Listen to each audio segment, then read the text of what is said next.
Mga kapuso dinhi sa Cagayan de Oro City, usa ka kan-anan ang ginadayo tungod sa lamiang soup gikan sa kinatawo sa baka nga swak alang sa mga naakunoy hangover.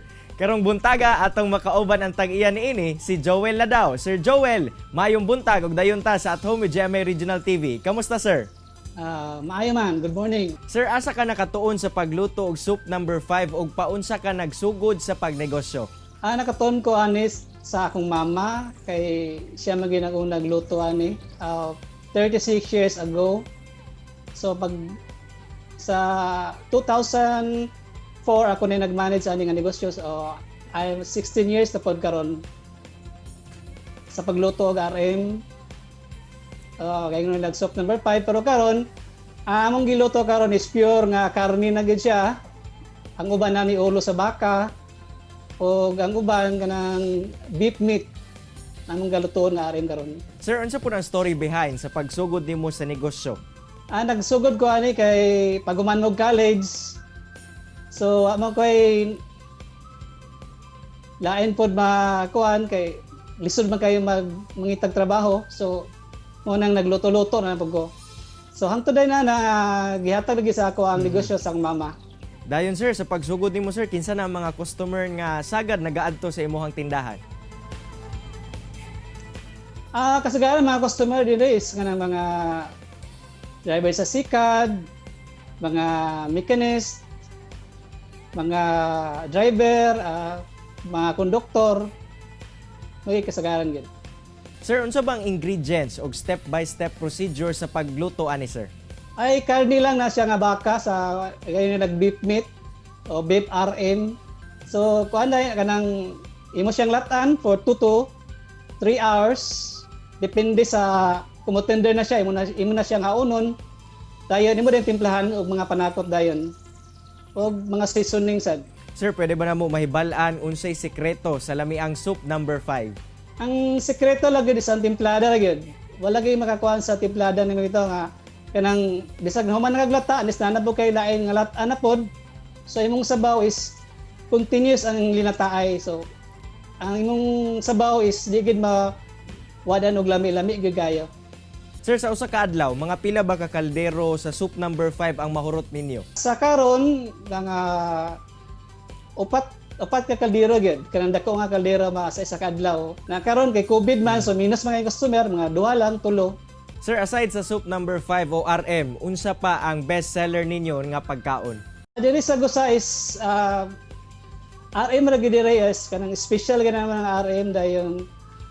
Naka-idea ko nga magdugang o kanang balbakwa mix, balbakwa gisa sagol og RM. So may mo nang gaynon siya nga balbakwa mix. Sir, unsay sekreto nimo sir nga nilahutay gyud ang inyuhang negosyo sa RM? Ang sekreto gid ani is sipag at tiyaga lang gyud. Mo ganay pinaka-importante. Kay sa negosyo man di mo kay permanente bibo, nagisay nga time nga mingaw. So at least makalahutay ka ng mingaw.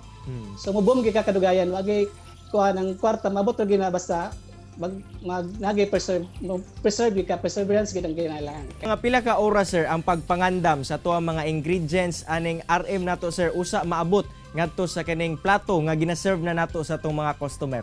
Sa akong kasinatian mga 2 to 4 hours gid ana gid. Kay depende man sa karne, na iban karne nga dali ra malata, na iban nga dali ra. So maximum of 2 to 4 hours ang preparation. Sir, unsa po'y lasa sa inyong RM sir na maingon nimo nga unique kung i-compare nato sa lain pod nga RM dinhi sa tuang dakbayan? Nakaingon ko nga unique is kanang nano siya special ingredients nga gikuan gid siya.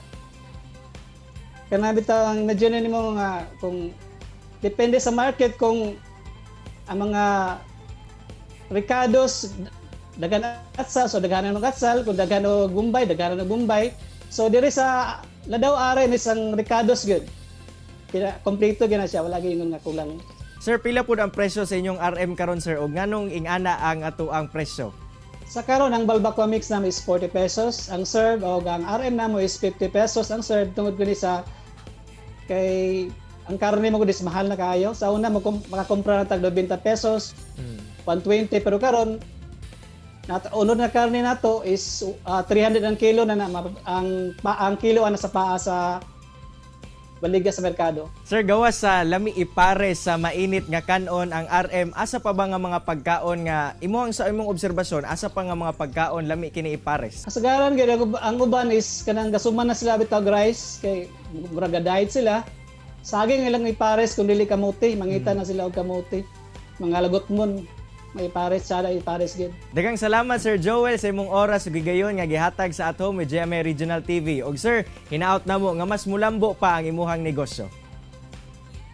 Salamat kayo sa GMA. Mga kapuso, tutok lang mo kay mubalik pa ang At Home with GMA Regional TV. Kini ang At Home with GMA Regional TV.